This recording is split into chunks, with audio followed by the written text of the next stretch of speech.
you will did do introduce us. Yeah. the update. That's when I was sick. I had to do it really quickly. Oh, yeah. Yeah, that's fine. Get that Right. on. Yeah, James, we just wait till Helen introduces us. Yeah. Right. Okay.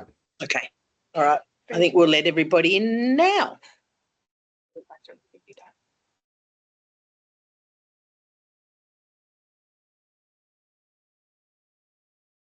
Hi, everybody. Just letting you all in.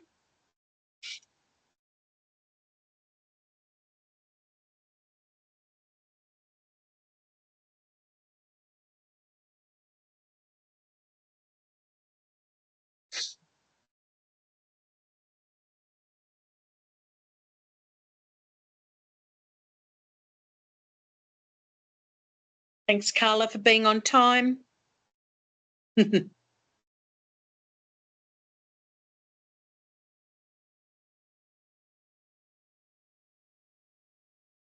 All right, we might get started then. But yeah, so welcome everyone to our special webinar,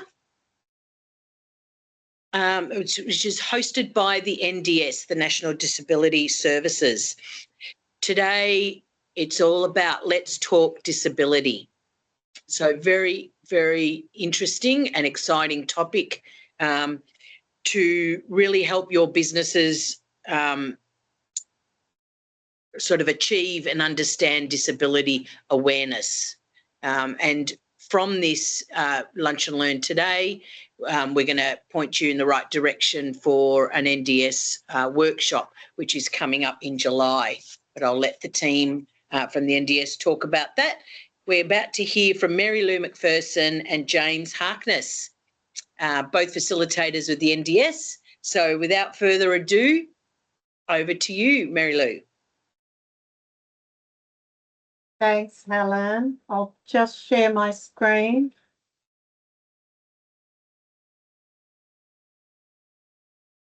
There you go, James. You're on mute, James.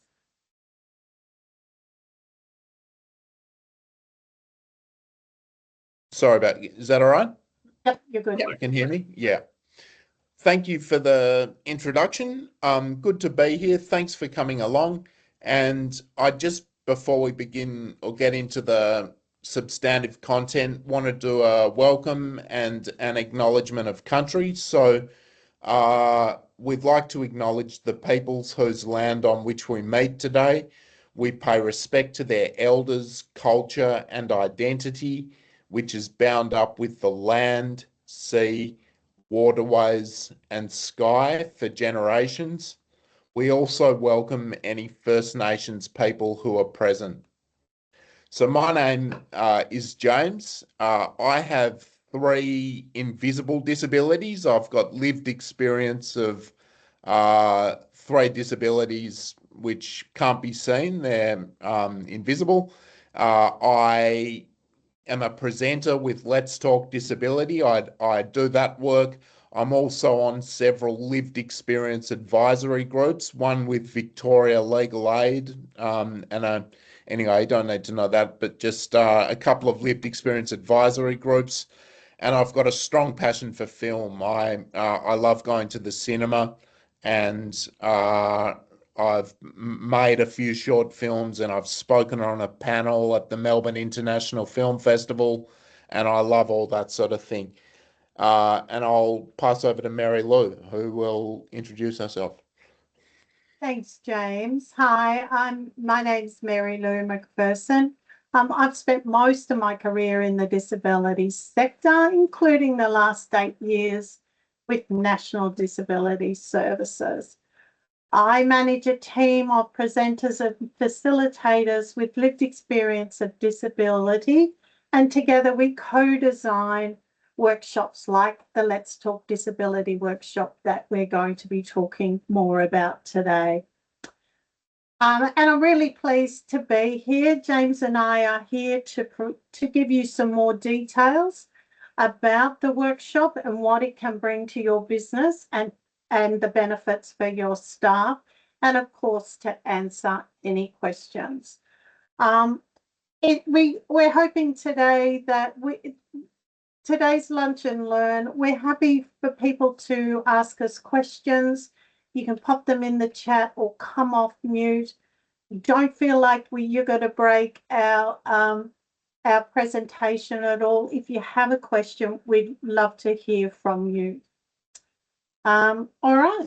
Thanks, James. We might get into it. Right. The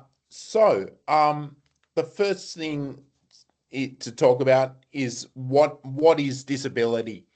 And as of the most recent data from 2022, it's actually about 5.5 million Australians, or 21.4% of the population, has or have a disability. So it's roughly 1 in 5 people have disabilities. Now, disabilities can be defined as including people who have the following. It can be a physical condition, a mental condition, an intellectual condition, a sensory condition, a neurological condition, or a learning impairment. Disability can also be permanent or temporary, visible or invisible. Some conditions and impairments are present from birth. Other people acquire or develop disability during their lifetime from an accident, condition, illness, or injury. And just on the topic of invisible disabilities, which I identify with, it's actually around 90% of the 5.5 million Australians with disabilities live with an invisible disability. This includes long-term impairments, health conditions, or illnesses that aren't immediately noticeable. And also mental health conditions are a significant category of invisible disabilities. For instance, someone might live with a mental health condition, chronic pain, or another long-term health issue that impacts their daily life in ways that you can't see. So although you may not be familiar with the term, chances are that you work with someone and certainly have customers who have an invisible disability. We ask that you remember those stats next time you see someone park in an accessible car spot, as the sign shows on the slide, and when they park there and then get out and walk away. Remember to not judge and don't make assumptions, because it could be an invisible disability. I'll hand over to Mary Lou. Thanks, James. So why should businesses why is disability awareness training important for businesses? And these workshops that we run can help you to achieve all the reasons there on the slide. So legal compliance. This training helps businesses comply with the Disability Discrimination Act of 1992, ensuring staff understand responsibilities and understand what that means in actual practice in their everyday work, so they don't accidentally cross a line. Disability and inclusion training can improve your customer service, because when your team knows how to respectively and effectively engage with customers with disability, everyone benefits. It's not just about compliance, it's about creating a welcoming experience that keeps people from coming back.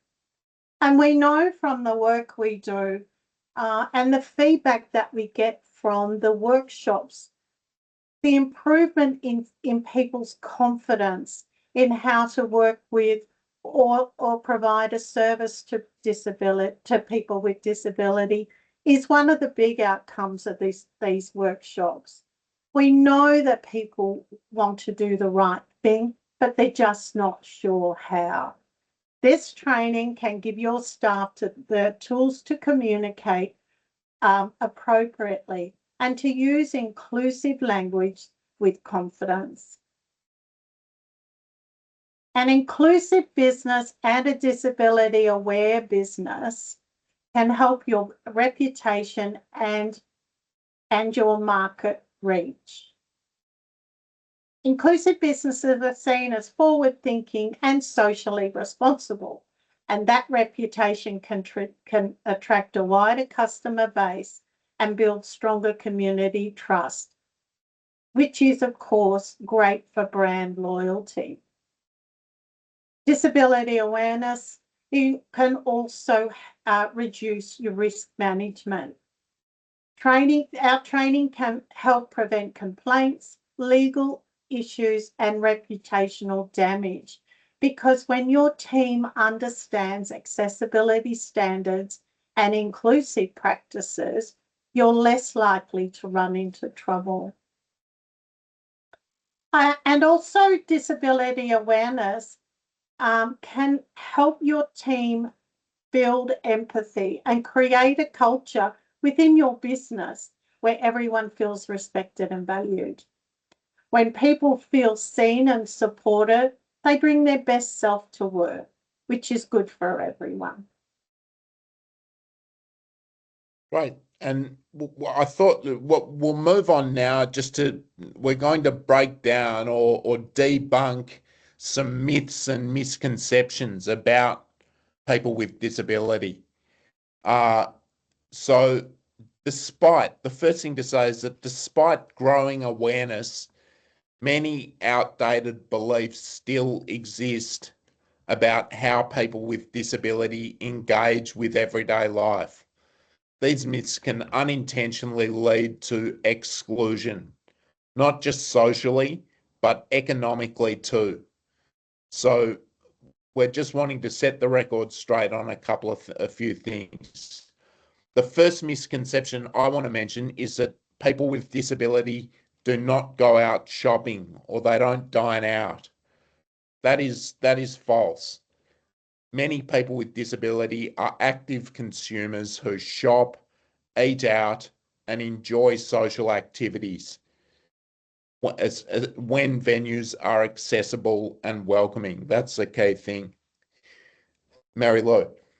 Yeah, I'd like to talk about, some people in the community think that people with disability don't travel and they don't book holidays. I know that's not true. I know many people with a disability do travel both locally and overseas. Again, it's when transport and accommodation and experiences are welcoming and inclusive. And another misconception, people with disability don't make household purchasing decisions. And that's false. Many people with disability manage their own finances and make key purchasing decisions for themselves and their families.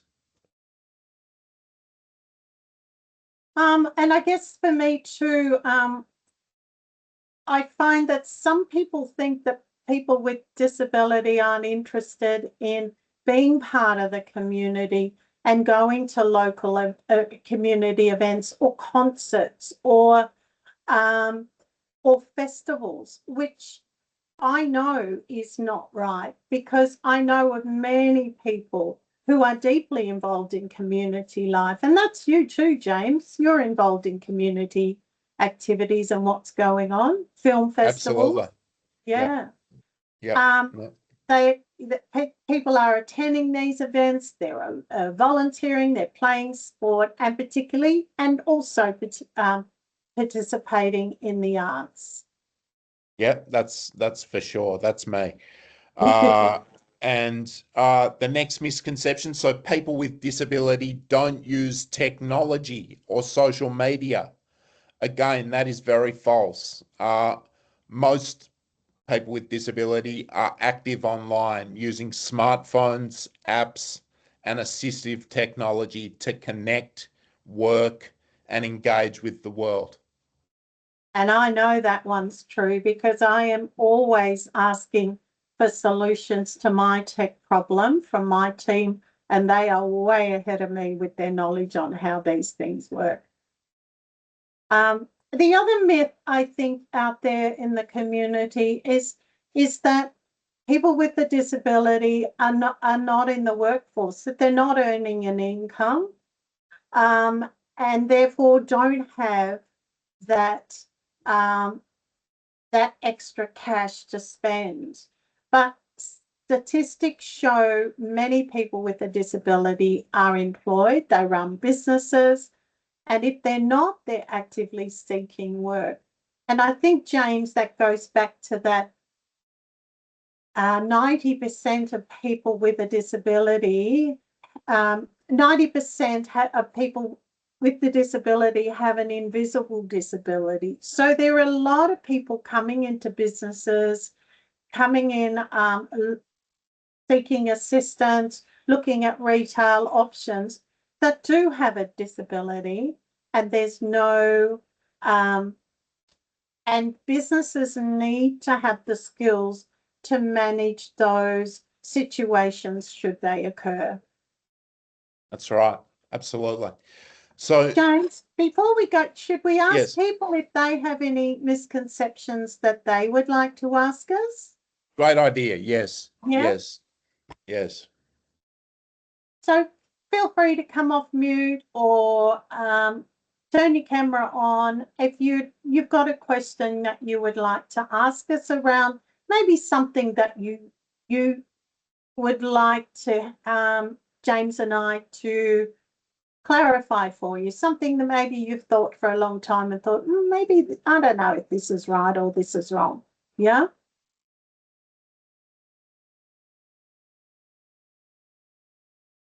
Anyone have any examples or questions?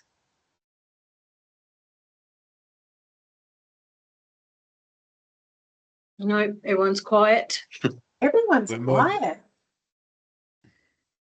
We'll continue with the experts then. Okay. So we just wanted to put down or put out there some final thoughts, and that is that Australia is wonderfully diverse, and that includes people with disabilities. The stats speak for themselves. Disability is part of everyday life for millions of Australians. If you're running a business, disability awareness training, it's not really optional, it's essential. When your staff feel confident and your customers feel respected, everybody wins. People with disability and their families represent a significant market segment, estimated at over $54 billion in annual spending power in Australia. Positive experiences lead to loyalty, word of mouth referrals, and a stronger brand reputation. Being disability aware opens your business to a broader customer base. Mary Lou. Thanks, James. So whether your business is just beginning its disability awareness journey or is seeking to build on your knowledge, the Let's Talk Disability workshop provides a powerful opportunity to bring awareness and support long-term culture in your business. So a little bit about the workshops themselves. The workshops are facilitated by presenters with a lived experience of disability. And that is an important part of our point of difference with this training. It comes with the people who live with a disability, who are experts in their own disability, who are out in the community and have these experiences. So our work, and the workshops have reached thousands of participants across Australia in the last 8 years or so. And some of our customers include local councils, government departments, transport providers, tourism operators, theatre companies, local councils, hospitality, and large retail organisations. So we are running a workshop for FCA members. It's an online workshop. The details are there on your PowerPoint. And the cost is $190 per person. And we can, and I'll put the link in the chat, and Helen has said that she will also put the link in the recording when she sends it out. Our website is there if you would like to have a look at a little bit more information. And so this is an online workshop. It's for all FCA members. But so what we do offer also is if you would like a workshop for your staff exclusively, we can provide face-to-face or online workshops. So we're a national organisation. There are team members across Australia. Last week we're in Adelaide. This week we're in Sydney. So the team is well travelled and able to deliver workshops across Australia. If you are looking for a workshop for your business exclusively, we can tailor the content to suit your business style. Maybe something has happened at work. Maybe you've highlighted a particular area that you would like to improve on. Then we can adapt the content according to your business. And I'm happy to talk to anybody about that opportunity as well. And these workshops can be face-to-face, and they can also be online. I don't know, James, is there anything else we can talk to you about the workshops? I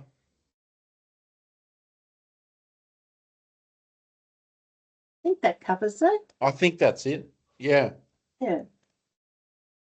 Are there any questions at all? Does anyone have would anyone like to, any details about that or anything about the content that we delivered?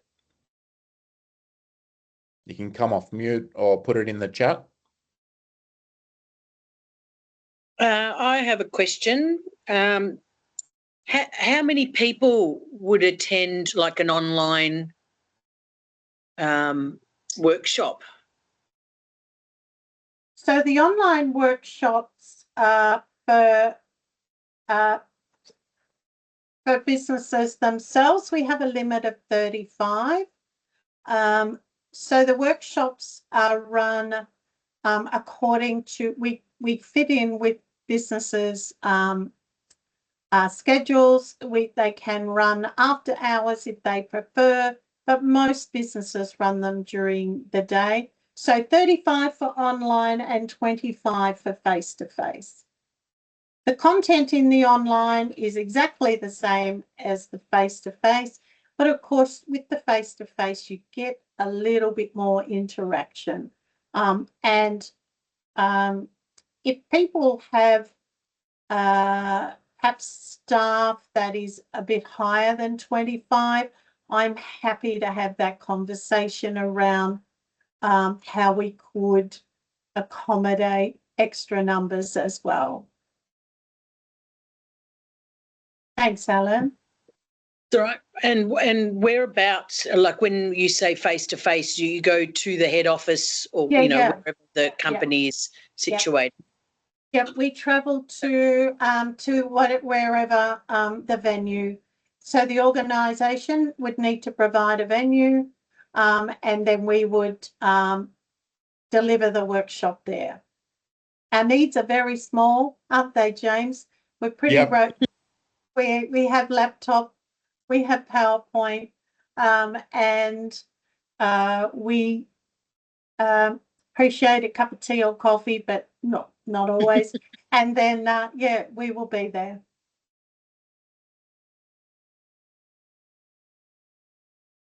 Any other questions from anybody?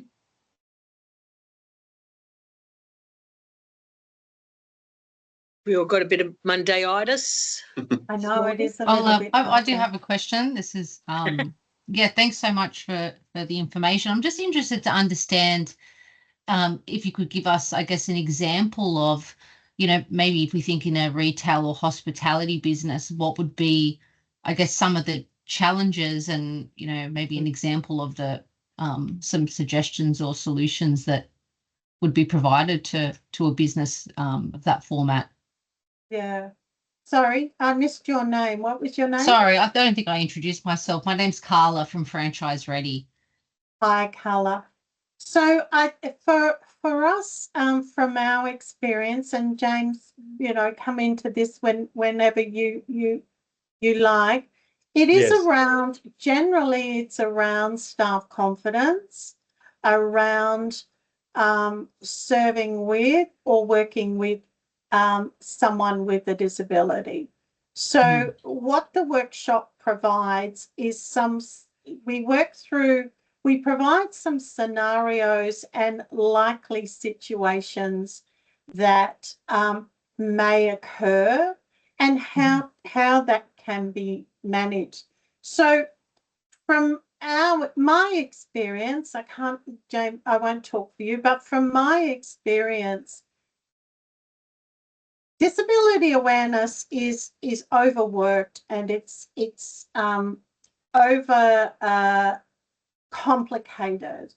And what these workshops do is provide a perspective for people around people with a disability and their expectations. So people are terrified that they're going to get it wrong. And so then in some cases, and the team reports in a lot of cases, people don't engage because they are scared they're going to get it wrong and offend somebody.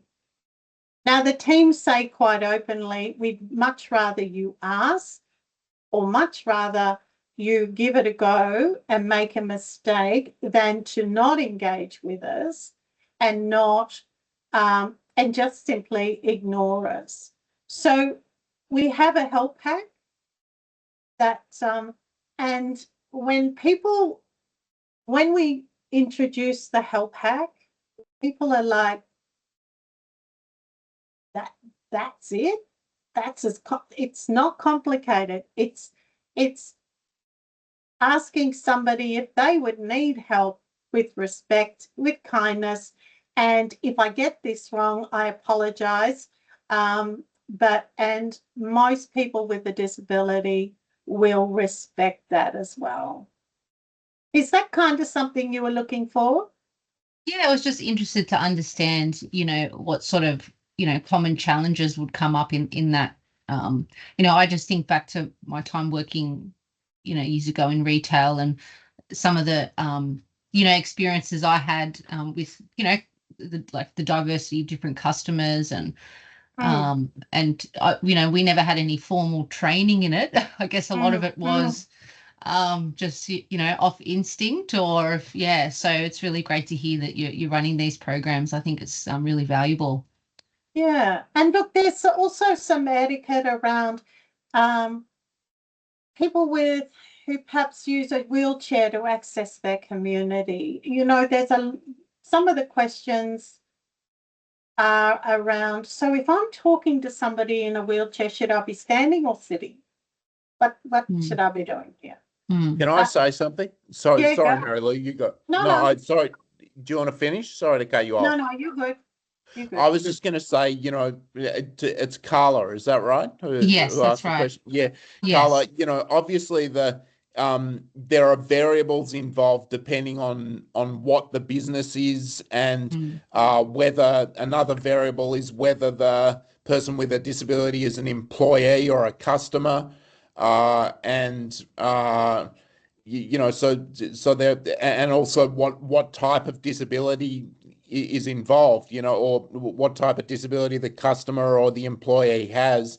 But what I'd say is great about this training is that there's there's a help hack, as Mary Lou said.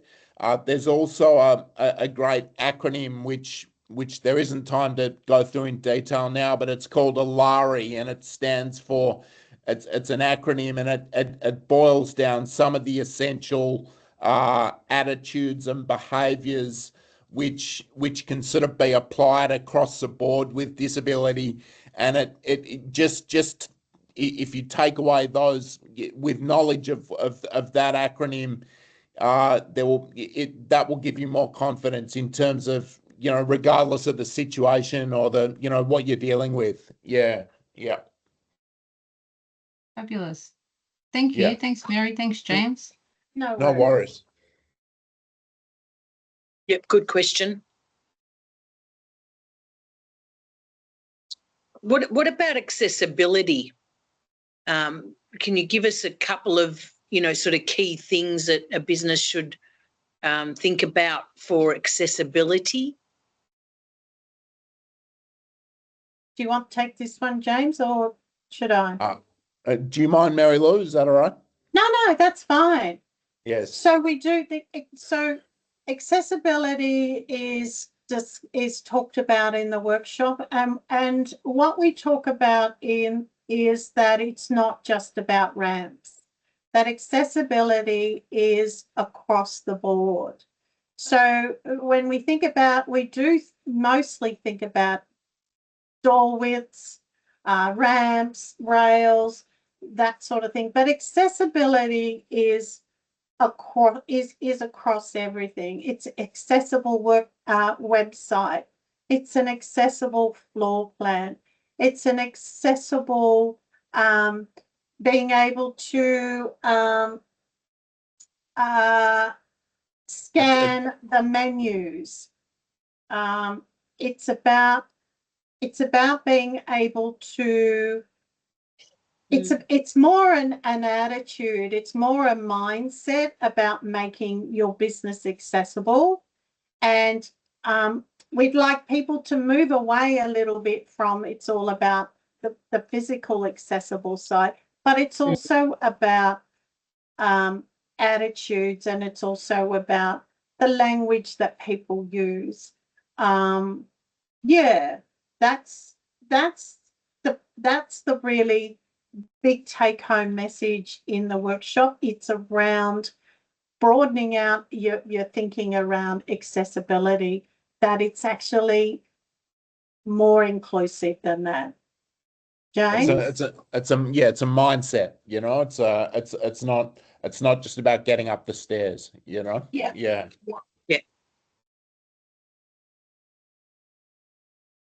Yeah, great. Yeah, and that's what I thought. I think accessibility is It's very bigger than the widespread. RAM. Yeah. Yeah, it's bigger, much bigger than what we think. Yeah. We also talk quite a bit about language in the workshop. We throw a few challenges out there for people, and the words that they sometimes use in the workplace and in their everyday life. And we do, language is a shifting thing. It's constantly changing, but there are some words and there are ways that language can empower people or disempower people. And that's an important part of the workshop as well. It comes around quite a lot of questions from people. Is that, what if I get this wrong? What words should I be using? And again, the team take it back to the uncomplicated message around language, and it's about being respectful, being aware that sometimes, James, there's a section in the workshop that I find people are quite interested in, and that's disabled person versus person with a disability. Yes. Yeah? And that sometimes people get a bit tongue-tied around disabled person and person with a disability. Yeah. And I guess our easy explanation for that one is person first language is what we recommend. So person with a disability. Disabled person tends to be a term that is claimed by the disability community as a sense of pride. I'm a disabled person. But we recommend, if in doubt, always person first, person with a disability. Yeah. Yep. And if I might just, I want to read out a little paragraph that you sent me, Yep. which I think is really important with businesses online today. Leading companies, this is to the Disability Inclusion Advantage Report wrote, leading companies that prioritise disability inclusion outperform their peers with 28% higher revenue, twice the net income, and a greater chance of delivering better shareholder returns. So I think Yep. just even in that is very interesting. Yeah. Yeah. Disability, like there is a legal requirement around disability inclusion now. But also what businesses that are looking at improving their disability awareness and inclusion is the knowledge that there is a big community of people out there. They have strong community ties and they have fabulous networks.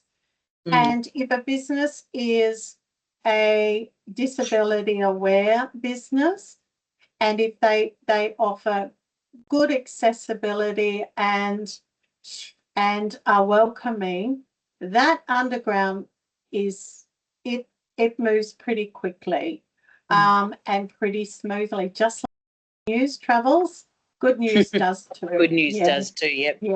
Yeah. Particularly like around some of those areas that maybe aren't typically accessed by people with disability, or people think that. But, you know, it's particularly around retail shopping is a big one. And that is really, and from my experience and from what I've heard from people with a disability, really is about staff. That they don't really mind. They don't care so much that the racks might be too high and the registers, you know, they can't be seen, which is annoying. But what it is it's about staff interaction. And the other big one, interestingly, is booking a holiday, and the barriers that sometimes people face, mostly by the booking agents or the reception. Like, you really want to, how is that going to work for you? And they go through all the problems that they think may occur, whereas the person booking the holiday, they know, they're experts in how they like to holiday and how they can travel. It's not up to a booking agent to put up those barriers. It's so true, Mary Lou, about the, you know, the goodwill and the fact that, you know, there's a disability community out there, which is a big group of people. And, you know, I won't say the name of the place, but there's a cafe in Balaclava, which is a social enterprise, and it employs people with, it's training people with disability to give them employment. And it's you know, it's really good. And I found out about that through one of my lived experience advisory groups. And, you know, I've got a network, you know, not a huge network, but I've got quite a few friends with different disabilities, and I've been telling them about it, you know. So it's sort of, you know, it's advertising is what it is. It's word of mouth, which is you know, the strongest form of marketing, really. Yeah. That's awesome, James, and it's great to hear a positive. Yes. Absolutely. Is there any last minute questions from anyone? Any other questions? No. Well, I think two things here. One is the workshop. So, you know, if the online workshop works for you and your team, then please send that link to your team, or once you get the recording, the link will be there as well. Click on it, register, you know, get as many people as we can on that. Otherwise, if you're thinking of it from your business's perspective and obviously your franchise partners, franchisees that would benefit, then, contact Mary Lou and organise an in-house workshop, which is quite powerful. I've done the workshop myself.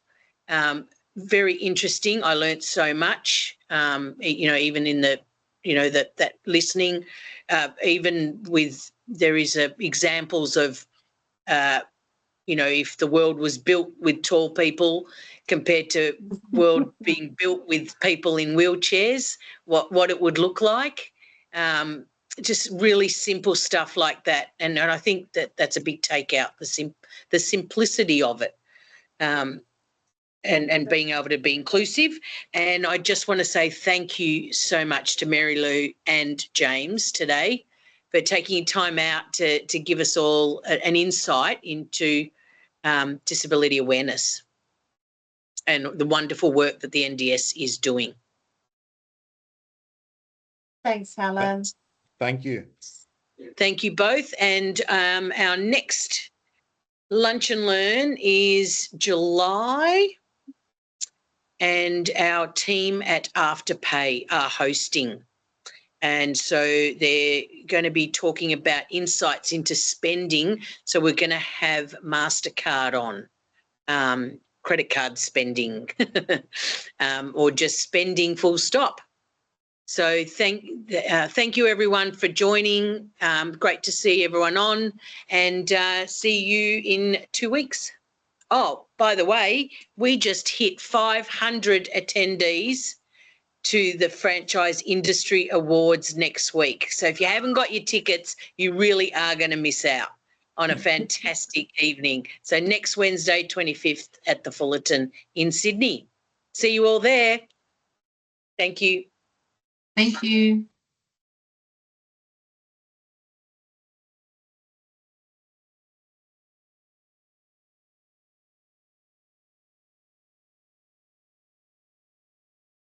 Thanks, Helen.